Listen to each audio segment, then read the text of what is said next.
Baik, bertemu kembali dalam Niaga Awani. Kami akan teruskan dengan laporan seterusnya di mana sidang kemuncak ASEAN ke-42 akan diteruskan pada Khamis. Melibatkan sesi pemukiman, libatkan pemimpin ASEAN seawal 8.30 pagi. Malaysia akan diwakili Perdana Menteri Datuk Seri Anwar Ibrahim dan Menteri Luar Datuk Seri Zamri Abdul Kadir. Kesemua pemimpin ASEAN kemudian akan menyertai sidang kemuncak IMTGT ke-15 pada pukul 10.15 pagi. Bagi sidang kemuncak IMTGT, Malaysia akan diwakili Perdana Menteri, Menteri Luar, Menteri Pelaburan, Perdagangan dan Industri Tengku Datuk Seri Zafrul Abdul Aziz dan Menteri Ekonomi Rafizi Ramli. Perdana Menteri dan delegasi Menteri Kemudahan akan menyertai sidang kemuncak BIMP EAGA ke-15 pada 11.30 pagi. Seterusnya, delegasi Malaysia dijadualkan bertemu Presiden Bank Pembangunan Asia ADB Masad Sugu Asakawa pada jam 11.45 pagi.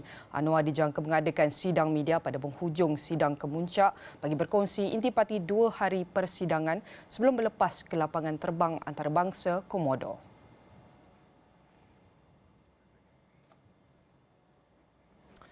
Okey, untuk kita memahami lebih lanjut, Nina, tentang perkembangan terkini sidang kemuncak ASEAN ini, kita bawakan tetamu kita pada pagi ini iaitu Peter Abdullah, pakar ekonomi dan pengarah eksekutif Segara Research Institute.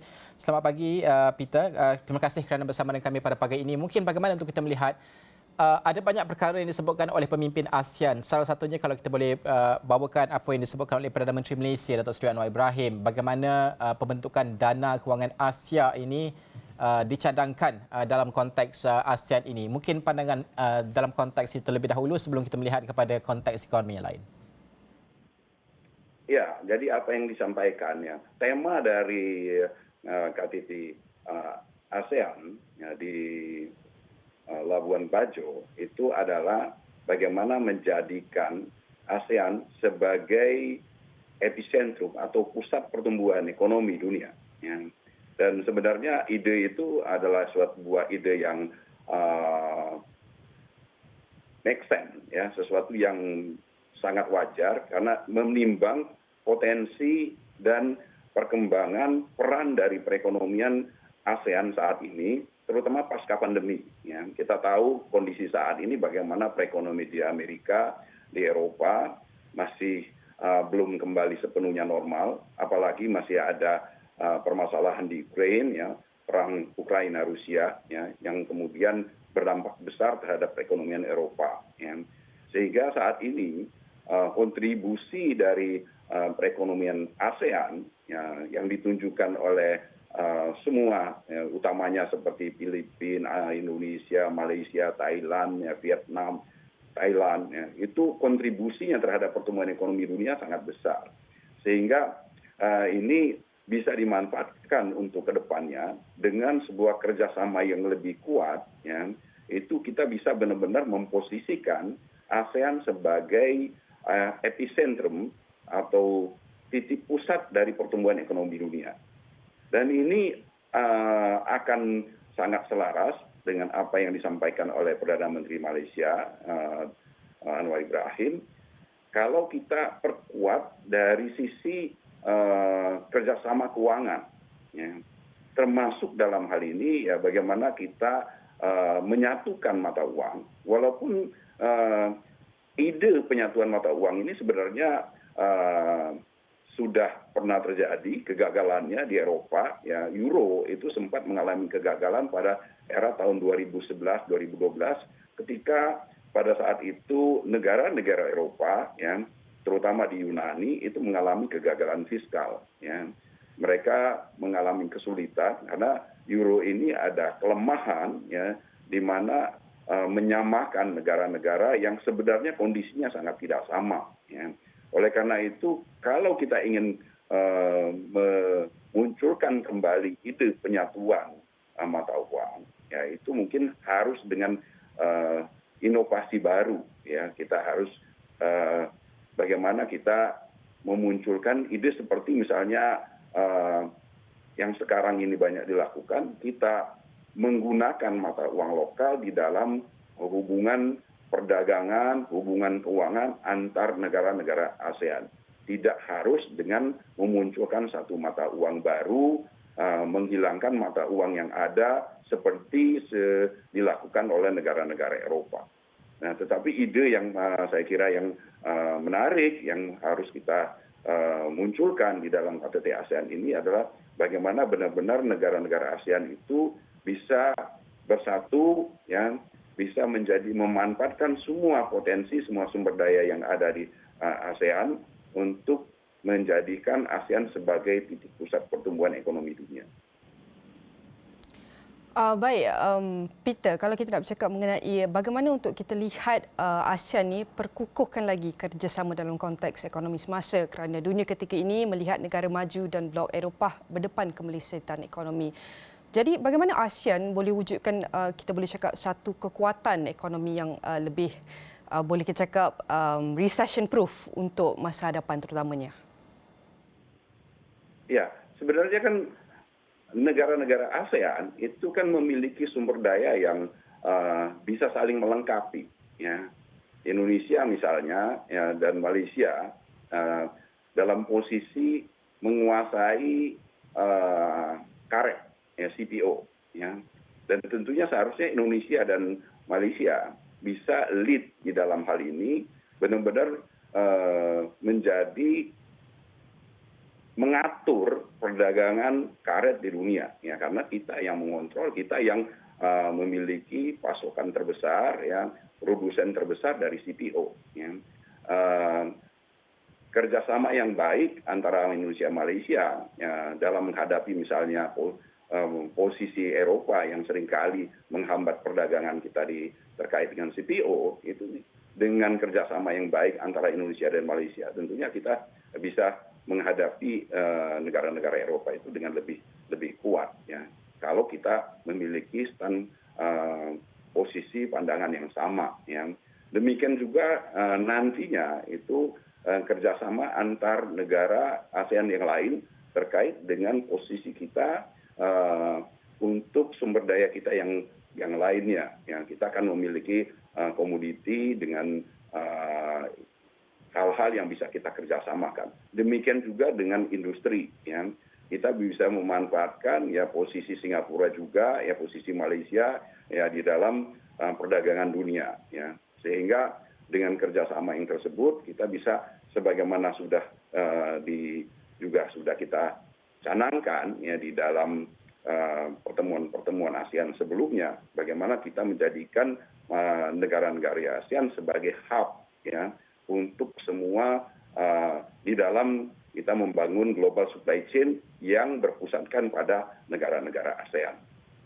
Pak Peter, bagaimana untuk kita melihat sikap neutral ASEAN itu akan kekal? Kerana kalau kita melihat dalam konteks ekonomi dan geopolitik semasa ini nyata memberikan cabaran besar juga buat negara-negara ASEAN.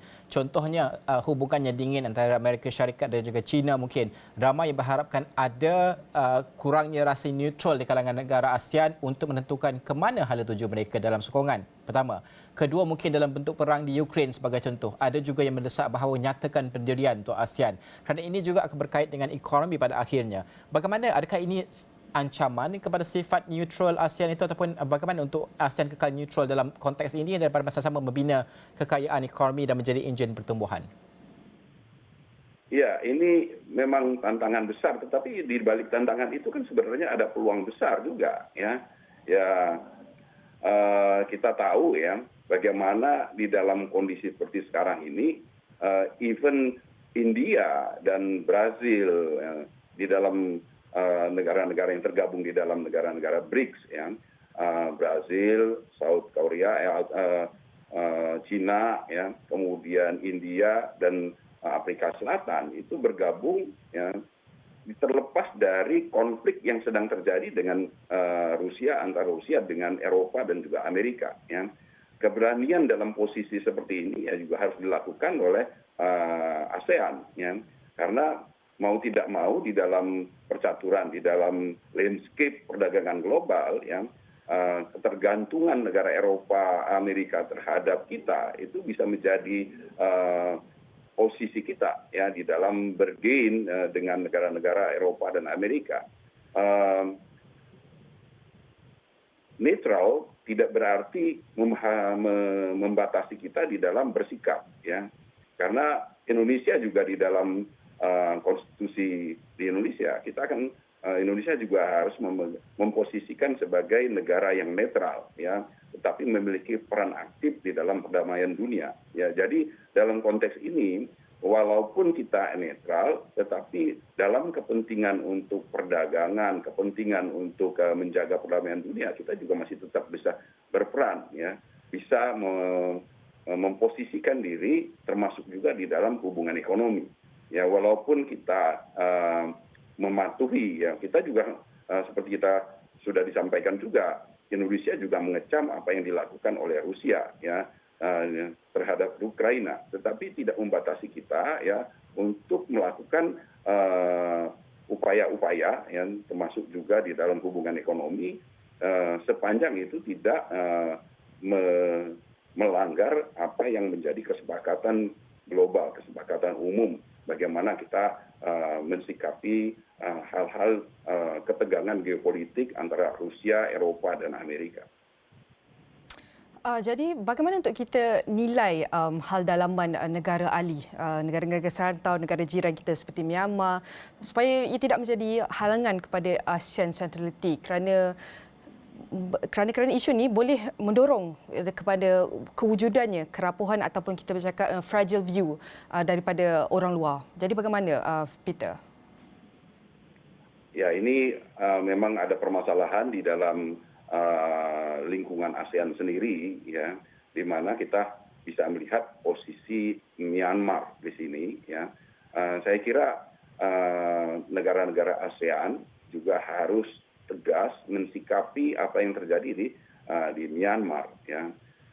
Saya kira dalam istilahnya ini kan seperti kalau di Indonesia itu seperti kerikil di dalam sepatu, ya. Ini sangat mengganggu. Ya. Jadi saya kira tindakan tegas, ya, yang bisa, ya, yang harus dilakukan terhadap Myanmar, ya, agar supaya posisi dan apa yang terjadi di Myanmar tersebut tidak mengganggu upaya dari ASEAN untuk mewujudkan apa yang menjadi tema di dalam KTT ASEAN saat ini, yaitu menjadikan ASEAN sebagai epicentrum of growth, jadi menjadi pusat pertumbuhan ekonomi dunia. Ya. Kalau Myanmar tidak, ya, upaya-upaya merangkul Myanmar harus dilakukan terlebih dahulu. Tetapi ketika Myanmar tidak mengindahkan, ketika Myanmar tidak merespons secara positif, upaya-upaya positif, ya, upaya-upaya yang baik yang dilakukan oleh negara-negara ASEAN, ya, saya kira ASEAN pada akhirnya harus memutuskan, ya, memberikan punishment atau menonaktifkan Myanmar di dalam hubungan ASEAN. Okey. Pak Peter, terima kasih kerana meluangkan masa bersama dengan kami pada pagi ini mengulas tentang KTT ASEAN ini yang berlangsung di Labuan Bajo pada ketika ini. Ini hari terakhir. InsyaAllah kita akan rangkumkan pada siaran media oleh Perdana Menteri Datuk Seri Anwar Ibrahim. Bagi pihak Malaysia, terima kasih Peter Abdullah, pakar ekonomi dan pengarah eksekutif Segara Research Institute. Dan sudah pasti diskusi itu akan kami muatkan di laman web kami astrawan.com. Nina, diskusi itu juga menutup Niaga Awal ni. Niaga Awal ni. Untuk pagi ini. Baiklah. Teruskan bersama kami pada esok hari jam 9 pagi seperti biasa. Sekian sahaja Niaga Awal ni pada kali ini. Saya Nina Rozman. Saya Najib Arif. Assalamualaikum dan salam hormat.